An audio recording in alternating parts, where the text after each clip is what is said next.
রব্বুল আলামিন বিডিআরদের সেনা কর্মকর্তাদের আহাজারির ফেব্রুয়ারি, আলেম ওলামা তৌহিদি জনতা নবী প্রেমিকদের 5ই মে, এই 5 আর ফেব্রুয়ারিকে একত্রিত করে 2025-এর 5ই ফেব্রুয়ারিতে আন্ডা বাচ্চা ধ্বংস হওয়ার সেই আস্তানাও গড়িয়ে দিয়েছেন। ঠিক কিনা?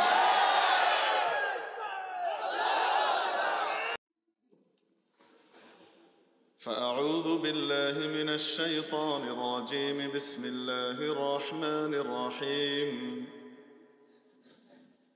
وهو معكم أينما كنتم والله بما تعملون بصير وقال تبارك وتعالى يا أيها الذين آمنوا كتب عليكم الصيام كما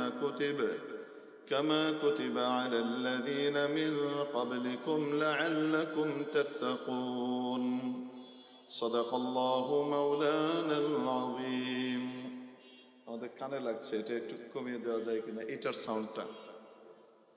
ওই সাউন্ডটা এখানে আসলে বাইরের সাউন্ড আনক্লিয়ার হয়। প্রিয় উপস্থিতি, আজকের এই ঐতিহাসিক ঐতিহ্যবাহী দারুল ইসলাম মডেল মাদ্রাসা, এতিমখানা ও রহমানিয়া মহিলা মাদ্রাসা ও এলাকাবাসীর উদ্যোগে আয়োজিত আজকের এই ওয়াজ মাহফিলের সম্মানিত সভাপতি মহোদয়, আপনারা পরিষ্কার শুনতে পান? উপস্থিত জাতির বিবেক, ওয়াজিবুল ইহতারাম হাদারাতে উলামায়ে কিরাম, ভবিষ্যৎ ওয়ারাসাতুল আম্বিয়া, আজিজ তালাবা, ধর্মপ্রাণ ধর্মভীরু সর্বস্তরের তাওহীদি জনতা, পর্দার আড়ালের পরম শ্রদ্ধেয়া মা ও বোনেরা, আমি আপনাদের সামনে মহাগ্রন্থ আল কোরআনুল কারীমের 27তম পারার শেষ সূরার একখানা আয়াতের কিয়দাংশ এবং সূরাতুল বাকারার একখানা আয়াত তেলাওয়াত করেছি। একটি প্রশ্ন আপনাদের সামনে আমি রাখব, প্রশ্নের উত্তরটা আপনাদের খেদমতে পেশ করব, আলোচনার ইতি হবে। ব্যাস, অনেক লম্বা চড়া বয়ান হবে, আলোচনা হবে তা নয়। রাত বাজে প্রায় 12টার কাছাকাছি, 11:15 মতো মনে হয় বাজে, তাই না? প্রায় 12টা বাজে। অনেক মানুষ অসুস্থ আছে, অনেক ছোট্ট বাচ্চাকে ঘুম পাড়াতে বাবা মার হিমশিম খেতে হয়। আগামীকালকে অফিস আছে। এই দীর্ঘ সময় যখন রাত জেগে আমরা বয়ান করব আর তাদের হক নষ্ট করব, এই হক নষ্ট করে বয়ান করে এই বয়ানের দ্বারা আসর হবে না, ফায়দা হবে না। এজন্য বয়ান অনেক লম্বা হবে না, সংক্ষিপ্ত হবে। যদি মনোযোগের সাথে শুনি তাহলে এই অল্প সময়ের আলোচনা যথেষ্ট জীবনের বেড়া পার করবার জন্য। আর মনোযোগ বর্জিতভাবে যদি আমরা শুনি, সারা রাত জিবরাইল আলাইহিস সালাম এসে বয়ান করলেও কপালে হেদায়েত জুটবে না। প্রশ্ন হলো, ইসলামে কত গুরুত্বপূর্ণ বিধিবিধান আছে যেগুলো প্রত্যেকের জন্য ম্যান্ডেটরি। ইচ অ্যান্ড এভরি পার্সনের জন্য এটা জরুরি। যেমন মা বাবার খেদমত করা, মা বাবাকে কষ্ট না দেওয়া, ধনী গরিব নির্বিশেষে সকলের জন্য ফরজ। একমত আপনারা? ডাকাতি না করা, চুরি না করা, ব্যভিচার না করা, ইচ অ্যান্ড এভরি পার্সনের জন্য ফরজ, ঠিক কিনা? জাকাত দেওয়া কি সবার জন্য ফরজ? হজ করা কি সবার জন্য ফরজ? কিন্তু বলেন তো দেখি, সকলের জন্য যেটা ফরজ এবং গুরুত্বপূর্ণ, এটা অধিক গুরুত্বপূর্ণ হওয়া সত্ত্বেও সেগুলোকে ইসলামের ভিত আর বুনিয়াদ বানানো হয়নি। ইসলামের ভিত্তি বানানো হয়েছে কয়টিকে? 5টি বিধানকে। ঈমান, নামাজ, যাকাত, রোজা, হজ। কয়টা? এই 5টাকে কেন মূল ভিত বানানো হলো? যেগুলোর মধ্যে কোনোটা সকলের জন্য ফরজও না, ম্যান্ডেটরিও না। এর বিপরীতে আর অনেক গুরুত্বপূর্ণ বিধান আছে যেগুলো সকলের জন্য ফরজ, কিন্তু আল্লাহ পাক সেগুলোকে ভিত বানান নাই। এই পাঁচটাকে ভিত্তি কেন বানালেন, আমি আপনাদের খেদমতে একটা কোশ্চেন থ্রো করলাম। এই প্রশ্নটা আসে কি আসে না? এই প্রশ্নটার শুধু উত্তর দেব একটা উদাহরণের মাধ্যমে। মেরে মুহতারাম দোস্ত, দুনিয়াতে মানুষের মাঝে যখন পরস্পরে ভালোবাসা তৈরি হয়, মহব্বত তৈরি হয়, একে অপরকে যখন ভালোবাসা শুরু করে, শুরু থেকে চূড়ান্ত পরিণতি পর্যন্ত তার মধ্যে কয়েকটা ধাপ বিদ্যমান থাকে। কারোর সাথে যখন প্রথম ভালোবাসা তৈরি হয়, তার মধ্যে আস্থা তৈরি হয়।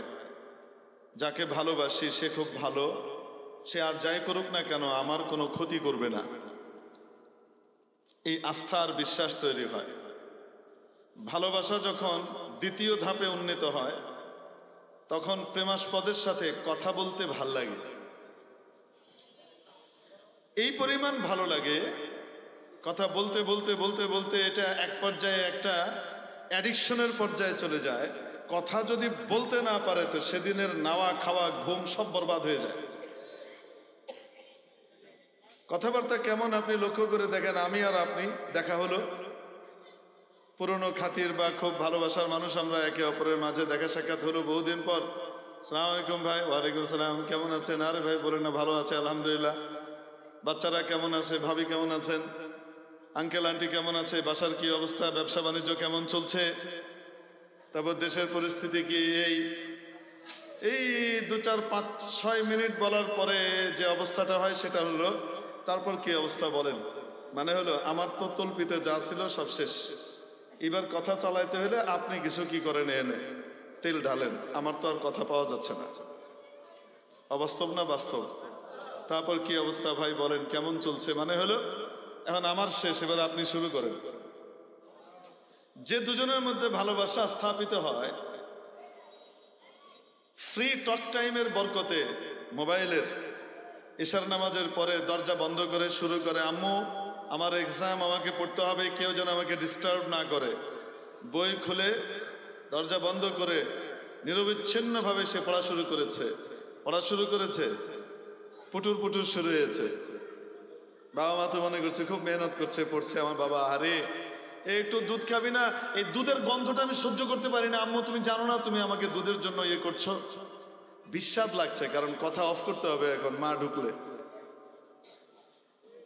কথা বলতে বলতে বলতে বলতে লাইট জ্বালানো থেকে একটা পর্যায়ে লাইট নিভে যায়, কারণ ঘুমিয়ে গেছে সে, সবাই জানে ঘুমাচ্ছে।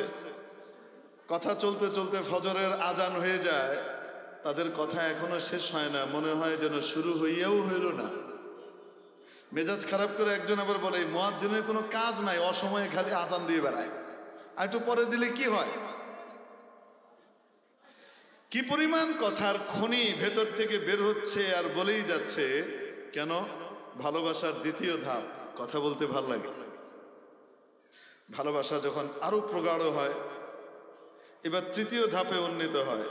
এখন যাকে ভালোবাসে তাকে কিছু খাওয়াতে, তাকে কিছু গিফট করতে, তাকে হাদিয়া করতে ভাল লাগে। এক কথায় তার জন্য খরচ করতে ভাল লাগে। বাবা মা ওদিক থেকে গরু বিক্রি করে ছেলের কাছে পাঠাচ্ছে, বাজান কিছু নাই, গরুটা বিক্রি করে তোমার কাছে পাঠালাম, তুমি কি করো না করো জানি না, কি খাও না খাও, একটু দুধ ডিম খেও, শরীর স্বাস্থ্য তো টিকাতে হবে বাবা। আর বাবা যান এদিক থেকে বাপের গরু বেচার টাকা দিয়ে দুধ খাওয়ার পরিবর্তে আরেকজনের ভ্যানিটি ব্যাগ ভরতেছে।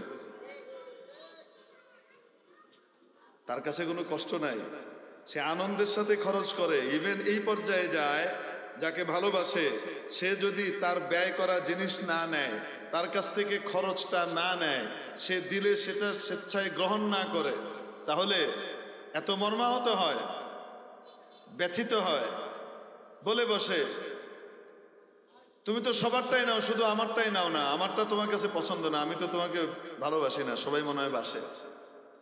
অভিমান করে এই কথাও বলে। এক কথায় ভালোবাসা তৃতীয় ধাপে উন্নীত হলে খরচ করতে ভাল লাগে।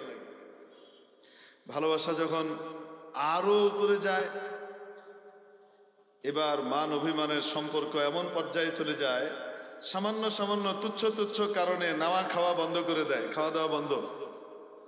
একদিন দুদিন খায় না, আবার বন্ধুদেরকে দিয়ে বলে পাঠায়, একটু ওকে খবর দিস না, আমি যে না খেয়ে আছি, ওর একটু কোষ। বুঝেন নাই মনে হয়? হুজুর এই সমস্ত তাল তামসা আপনারা বুঝেন কেমনে? আমার হুজুর এক কথা বলতেন, একটা কথা উদাহরণস্বরূপ মনে হয় বলা যায়, বিয়া করি না আরে দুলার লগে তো চলছি, আরে বিয়ে করি নাই, দুলার সাথে তো চলছি, যে দুলারা কি করে না করে এটা দেখি নাই, এই কন্যা কেন? তো কোনো কিছু জানার জন্য বোঝার জন্য কি সব কি চেখে দেখে করা লাগে, নাকি না করেও বোঝা যায়? ভালোবাসা যখন আরো প্রগাঢ় হয়, আরো গভীর হয়ে যায়, প্রেমাস্পদকে না দেখে থাকতে পারে না, দেখার জন্য পাগল পারা হয়ে যায়।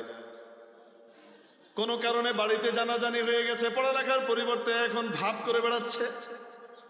এই জামানায় তো এটা ইজি, কিন্তু আমরা যখন পড়ালেখা করেছি, যে ভাইকে জিজ্ঞেস করেন, প্রেম করা ভাব করা, ওরে বাবা রে বাবা, ধরতে পারলে বড় ভাই ঠ্যাং ভেঙে ফেলতো। পড়ালেখা নাই, তুমি ভাব করে বেড়াও, হ্যাঁ প্রেম করে বেড়াও, বুঝেন নাই মনে হয়? অত কড়া ছিল সেই অবস্থা। আরো আগে তো আরো কঠিন ছিল, সে কলির যুগের কথা বাদই দিলাম। এখন বাপ মা পড়ালেখা বন্ধ করে দিয়েছে, আর যাওয়া লাগবে না তোমাকে কলেজে, অনেক বিদ্বান হয়ে গেছো তুমি, তুমি যে কি করো, পড়ার ব্যাগ নাম নিয়ে গিয়ে ওদিকে তুমি টিচারের কাছেও অ্যাবসেন্ট দেখাইতেছো, আমরা জানি তুমি পড়ালেখা করছো, তুমি গিয়ে পার্কে ঘোরাঘুরি করো, আর সেই ছবি আমার কাছে আমার বন্ধু পাঠিয়েছে, আমি লজ্জায় বাঁচি না, পড়ালেখা বন্ধ, যাওয়া যাবে না।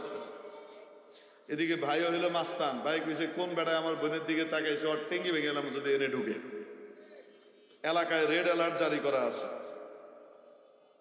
খবর টবর পাওয়ার পরে এখন সে তো আর বেরোতে পারে না, তাকে দেখার জন্য এখন ছুটে বাড়িতে চলে যায়। ঠ্যাং ভাঙলে ভাঙুক, মায়ের খাইলে খামু, তারপরে তো ভাবি যেহেতু করবো, ভয় পাইলে আর হবে নাকি। তো গেছে, গিয়ে এখন সামনে দিয়ে তাকায়, প্রেমাস্পদের তো জানালায়ও আসা নিষেধ, বারান্দায়ও আসা নিষেধ, তাকাইতে দেখলে মা ধমক দেওয়া মুখ করে। সামনে দিয়ে দেখে না, ডান দিক দিয়ে যায় সেদিকেও দেখে না, এই পাশ দিয়েও যায় সেদিকেও পায় না, কোন দিক দিয়ে দেখা যায় কিনা উকি দেখবার জন্য শেষ পর্যন্ত পিছনের সায়ারেজ লাইন যেদিক দিয়ে আছে ওদিক দিয়ে যে উকি ঝুঁকি মারে। এক কথায় প্রেমাস্পদের বাড়ির এদিক ওদিক এদিক ওদিক চক্কর কাটতে থাকে, ঘুরতে থাকে, করে কি করে না? তো ভালোবাসার মোটামুটি কয়টা ধাপ হলো? 1 নম্বর আস্থা বিশ্বাস, 2 নম্বর কথা বলতে ভালো লাগা, 3 নম্বর খরচ করতে ভালো লাগা, 4 নম্বর মান অভিমান করে নাওয়া খাওয়া বন্ধ করে দেওয়া, 5 নম্বর হলো তাকে পাবার জন্য, একটি নজর দেখবার জন্য তার বাড়িতে ছুটে যেয়ে চক্কর কাটতে থাকা। কেন বললাম এটা একটু পরে বলছি। রব্বুল আলামিন তার বান্দা এবং বান্দীদের সাথে, তার গোলাম এবং বান্দীদের সাথে, মনিবের সাথে গোলাম বান্দির যে সম্পর্ক হয়, শুধু আদেশ নিষেধের সম্পর্ক, সেটাই কামনা করেন না, বরং তার চেয়ে অনেক উপরে উঠে বান্দা বান্দির সাথে মহব্বত এবং ভালোবাসার সম্পর্ক কামনা করেন। ভালোবাসার দাবি হলো নৈকট্যে থাকা, নৈকট্য হওয়া, নিকটে থাকা। বন্ধু তুমি যদি রায়ের বাজার থাকো, আমাকেও রায়ের বাজার রেখো, তুমি যদি ধানমন্ডি থাকো, আমাকেও ধানমন্ডি রেখো, তুমি যদি চট্টগ্রাম থাকো, আমাকেও চট্টগ্রাম রেখো, তুমি যদি কুড়ে ঘরে থাকো, আমিও কুড়ে ঘরে জীবন পার করে দিতে পারবো। বলে না, ভালোবাসার দাবি হলো কাছাকাছি থাকি। রব্বুল আলামিন সূরাতুল হাদীদের এই আয়াতে কারীমার মধ্যে ইশারা করে দিলেন, ওয়া হুয়া মাআকুম আইনামা কুনতুম, ও আমার বান্দা বান্দিরা, তোমরা যেখানেই থাকো না কেন, তিনি অর্থাৎ আমি আল্লাহ তোমাদের পাশেই আছি।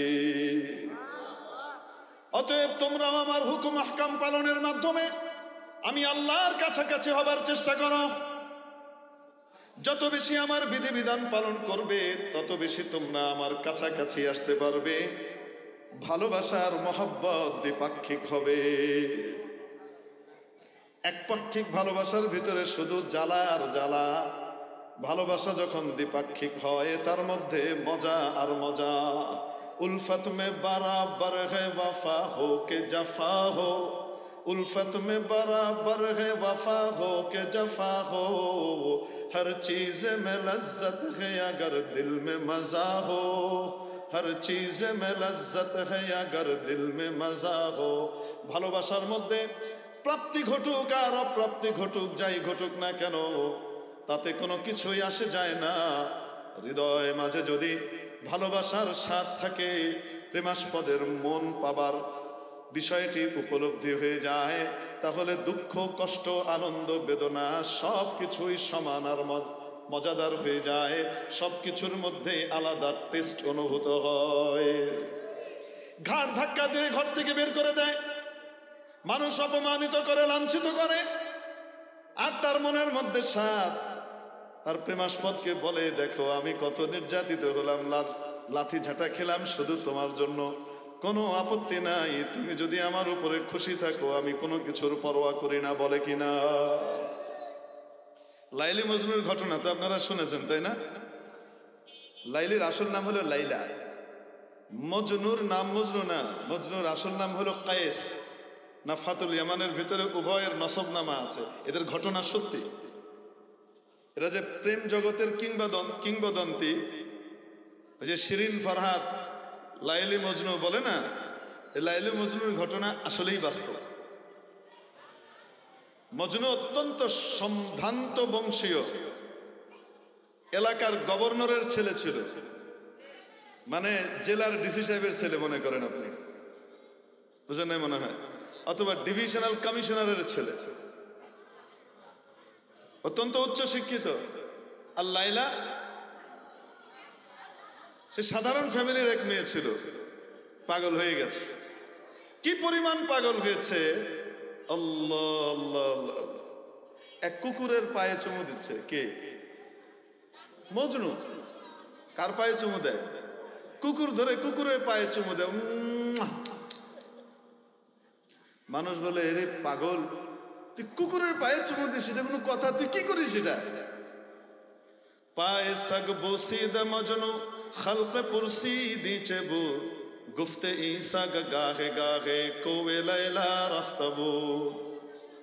মানুষজন জিজ্ঞেস করলো, মজনু আকল বুদ্ধি কি সব চলে গেল নাকি? কুকুরের পায়ে চুমু দাও, এটা কেমন কথা? মজনু বলে, পাগল আমি হই না, এই মতি বিভ্রম তোমাদের ঘটেছে। তোমরা জানো না এই কুকুর সাধারণ কুকুর না, আমার প্রেমাস্পদ লাইলা যেই গলিতে থাকে এই কুকুরটা মাঝে মাঝে ওই গলিতে আসা যাওয়া করে।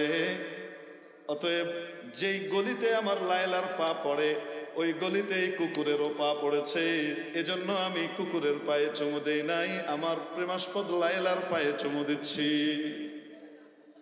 একবার এই দেয়ালে চুমু দেয়, একবার ওই দেয়ালে চুমু দেয়, একবার এই দেয়ালে চুমু দেয়।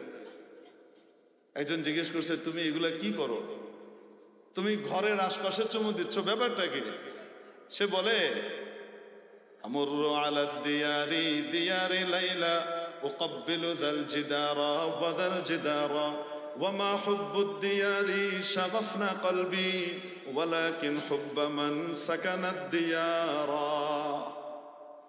আমি এই দেয়াল আর ওই দেয়ালে চুমু দিই, ঘরের সাথে আমার তেমন কোনো কিছু নয়।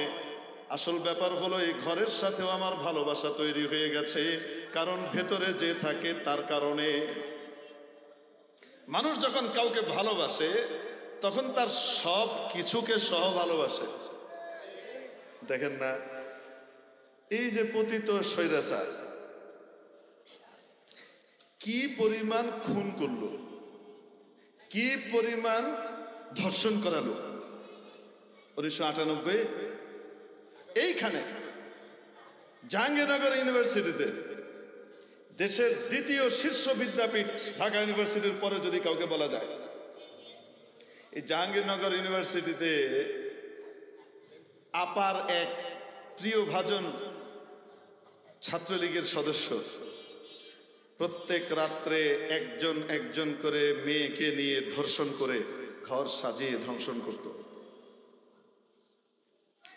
100টা ধর্ষণ যেদিন পূরণ হয়েছে সেদিন আবার সকলের সামনে কেক কেটেছে, ধর্ষণের সেঞ্চুরির কেক।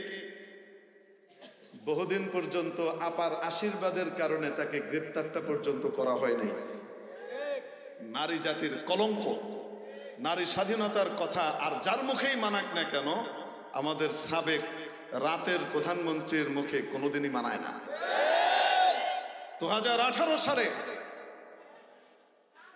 নিরাপদ সড়ক আন্দোলন করেছিল স্কুলের কচি কচি বাবুরা, ছোট্ট ছোট্ট বাচ্চা বাচ্চিরা আন্দোলনে নামলো। তাদের কোনো দাবি নাই। আমাদের 3 জন শিক্ষার্থী এক বাসের চাপে একসাথে চলে গেল। আমরা বাড়ি থেকে বেরিয়ে আবার ফিরতে পারবো না বিদ্যালয়ে গিয়ে, আমাদের নিরাপদ সড়ক চাই। দাবি কি ভুল না সঠিক? আন্দোলনটাকে পিষে মারবার জন্য নির্দেশ দেয়া হলো হাই কমান্ড থেকে, যে কোনো মূল্যে করা হোক, থ্রেট দিয়ে হলেও।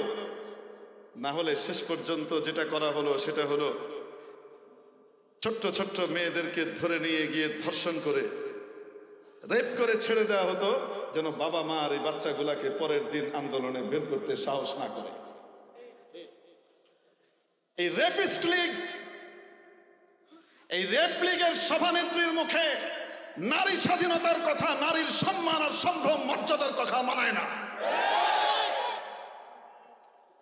2009 সালে ক্ষমতায় আসার মাত্র 6 মাস পূর্তির আগেই,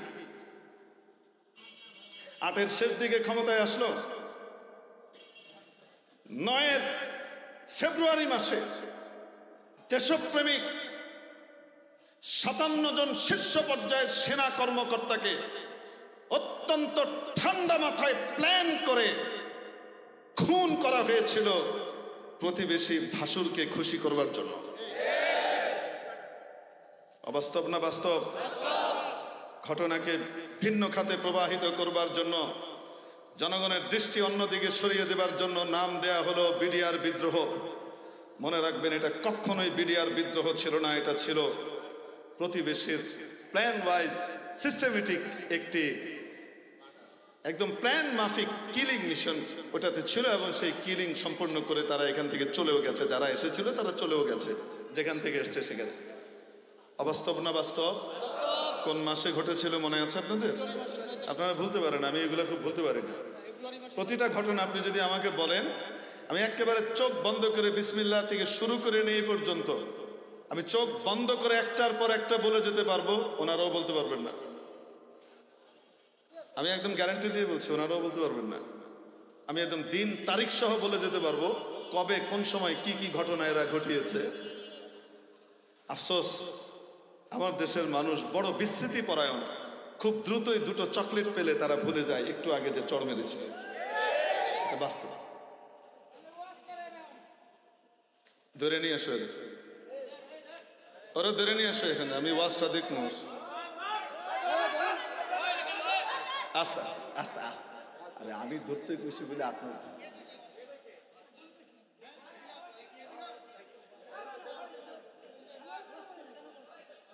আস্তে আস্তে, থাক থাক থাক, ছেড়ে দাও।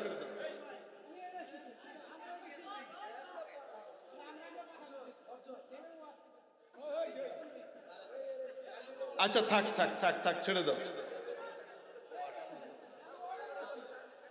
হ্যাঁ হ্যাঁ, ছেড়ে দাও। উনি কিছু করে নাই, ঠিকই আছে। আরে ঠিক আছে, ভালো মানুষ, তুমি বসো, এখন কথা কই না। আর একটা কথা কইলে তারপরে শুরু হইলে বিপদে পড়বা।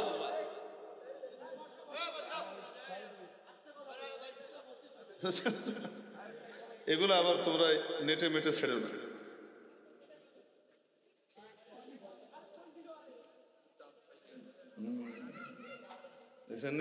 গতরে লাগে।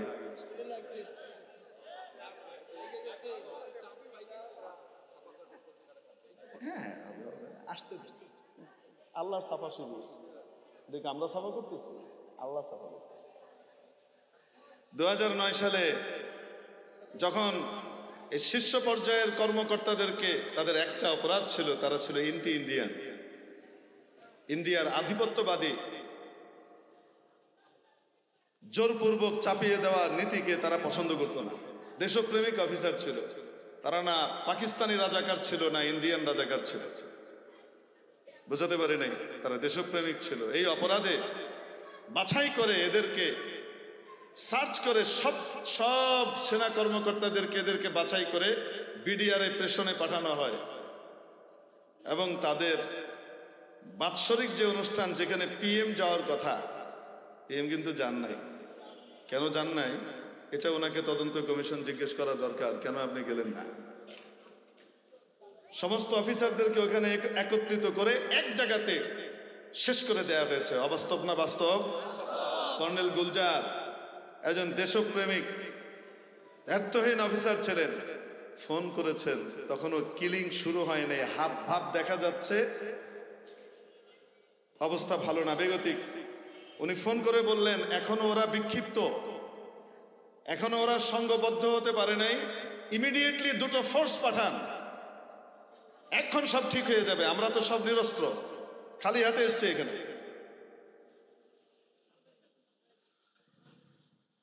ফোর্স কতটুক তাড়াতাড়ি এসেছিল সেটা পরে বলি।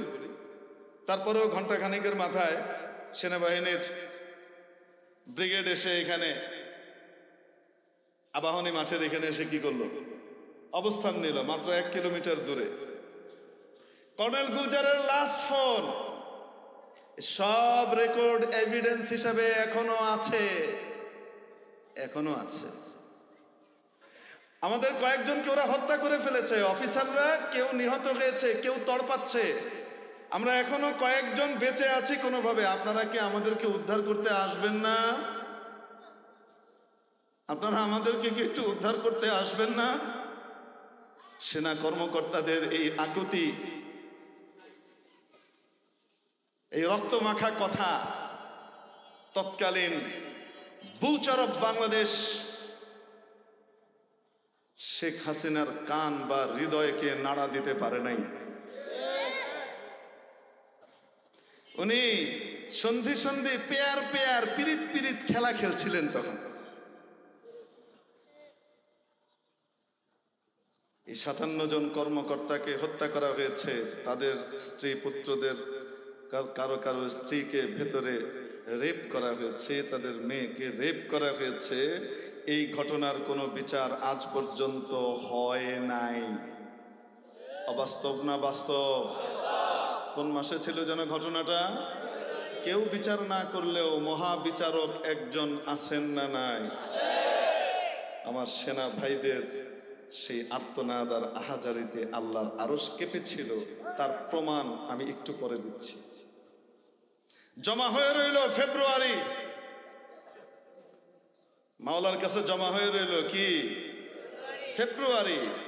তার কয়েক বছর পরের কথা, মাত্র 4 বছর পরে 2013-তে নবী প্রেমিকদের সমাবেশে, তাদের মধ্যে অনেকে ছিলেন হয়তো নামাজও ঠিকমতো পড়েন না, কিন্তু নবীর অপমান তারা সইতে পারেননি, তারা একত্রিত হয়েছিলেন সেখানে।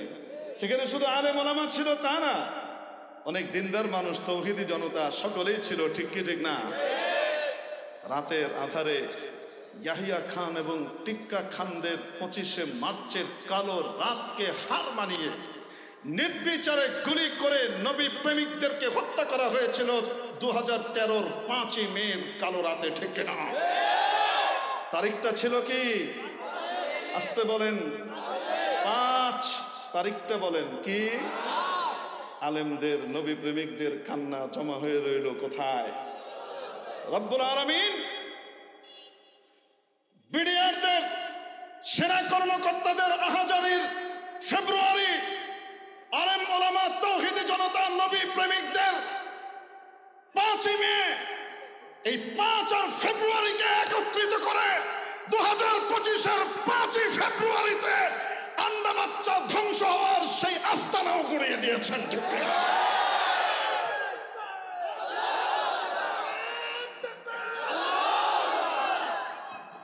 কি মনে হয় এমনি হয়েছে না উপরওয়ালার ফয়সালা?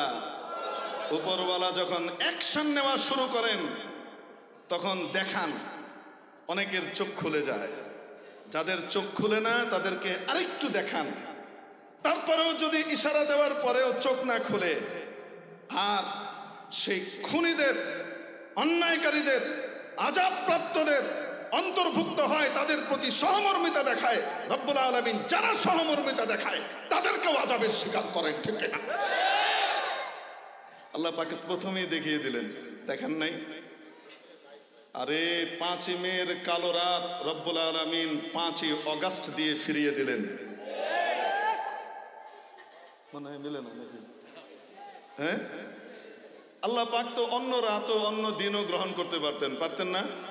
আল্লাহ পাকের কাছে 5-এর একটা বিশেষ। ইসলামের বুনিয়াদ কয়টা? নামাজের ওয়াক্ত কয়টা?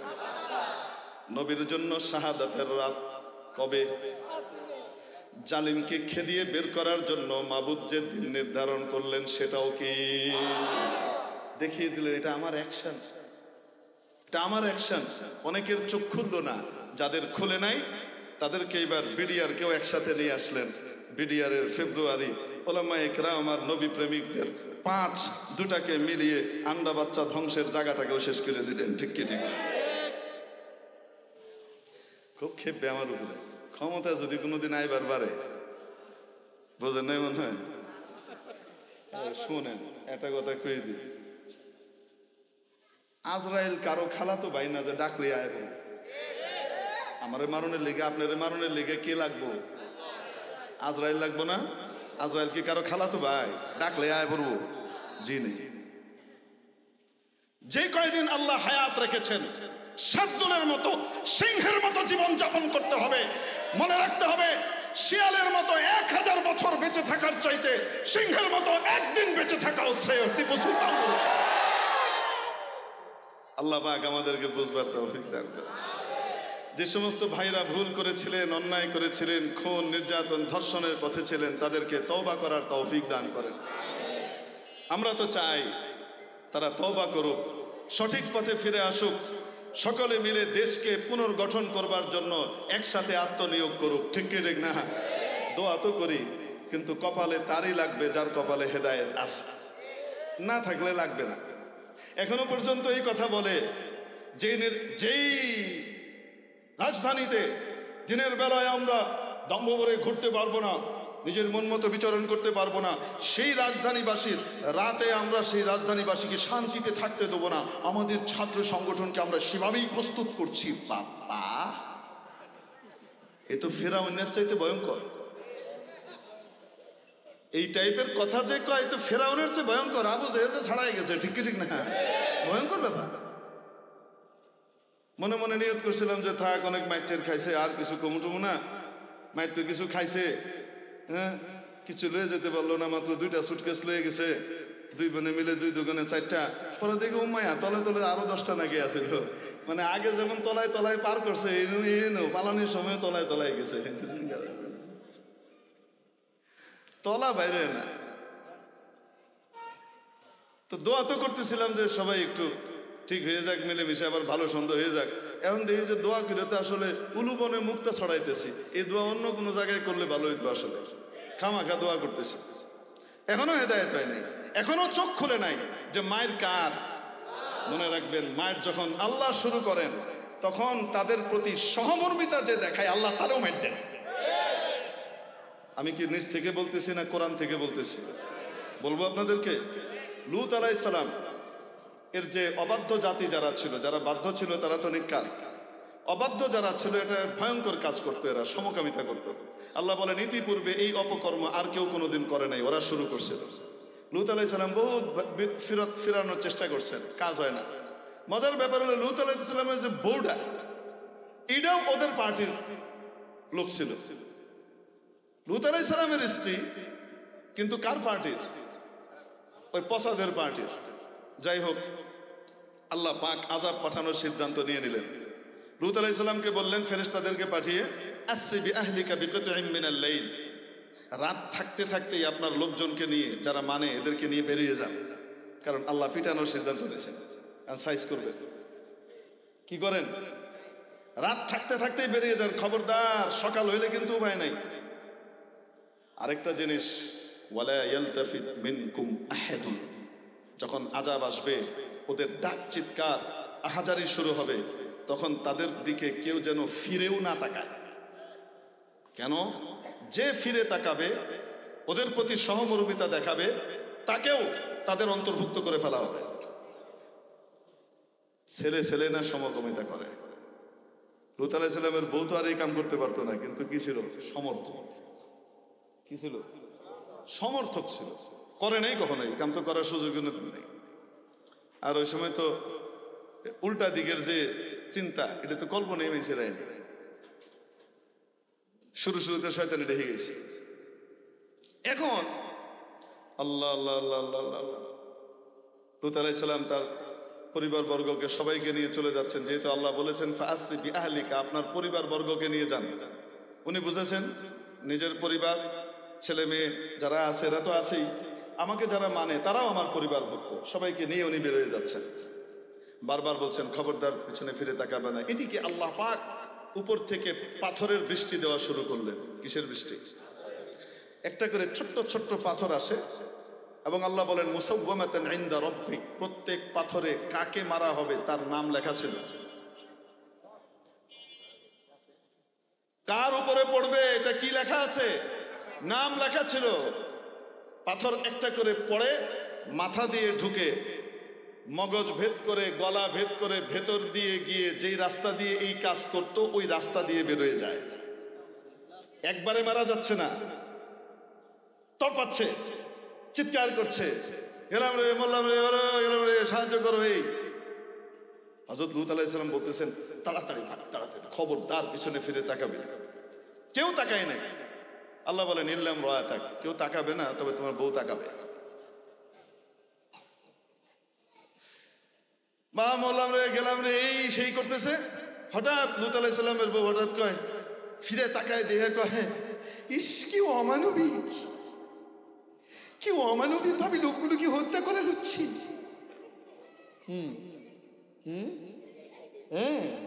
কি অমানবিক, এ কইতে দেরি। হ্যান নামেরটা মাথার উপরে এসে একদম ঠিক মতো পড়ছে, ওই নেই শেষ। আল্লাহ পাক এই ঘটনা দিয়ে আমাদেরকে বুঝিয়েছেন যখন মাওলার আযাব আসে, যাদের উপরে আসে তাদের প্রতি কেউ যদি সহমর্মিতা দেখায় তারও কপালে পিঠা আসবে। এজন্য আমার ভাইকে আমি বলবো, আমাদের দলের শীর্ষ পর্যায়ের কেউ কেউ হঠাৎ ওইদিকে একটু পীড়িত দেখাইতেছে, এই পীড়িত দেখাইলে কিন্তু হেদের কান্দেও এই একই আযাব আসবে, জনতা কিন্তু হেদের উপরেও খেপবে। একটু আপনারা উপরে মেসেজ দিয়ে দিয়েন, আপনি আমাদের তো প্রতিনিধি, উপরে বলেন আমার জনতা কয়ে দিয়েছে এই পীড়িত কিন্তু মানুষ পছন্দ করতেছে না, এত সুশীল হওয়া ভালো না। বুঝাতে পারেন? মন খারাপ করলেন আপনারা? উনি আমাদের মেহমানও আবার অভিভাবক, ঠিক আছে না? অভিভাবক হিসেবে কইছে, মেহমান হিসেবে না। মেরে মোহতারাম দোস্ত, যাই হোক বলতেছিলাম, কোথায় কথা গেছে মনে আছে আপনাদের? আল্লাহ পাক চান বান্দা আমি তোমাকে কি করতে চাই, আমার মহব্বতের হিসেবে পেতে চাই। শুধুমাত্র আমার বান্দা বান্দি নয়, তার চেয়ে অনেক উপরে উঠে তোমরা আমাকে ভালোবাসবে, আমি তোমাদেরকে ভালোবাসবো, এরকম হতে চাই। ভালোবাসা যখন দ্বিপাক্ষিক হয় তখন তার মধ্যে মজা পাওয়া যায়।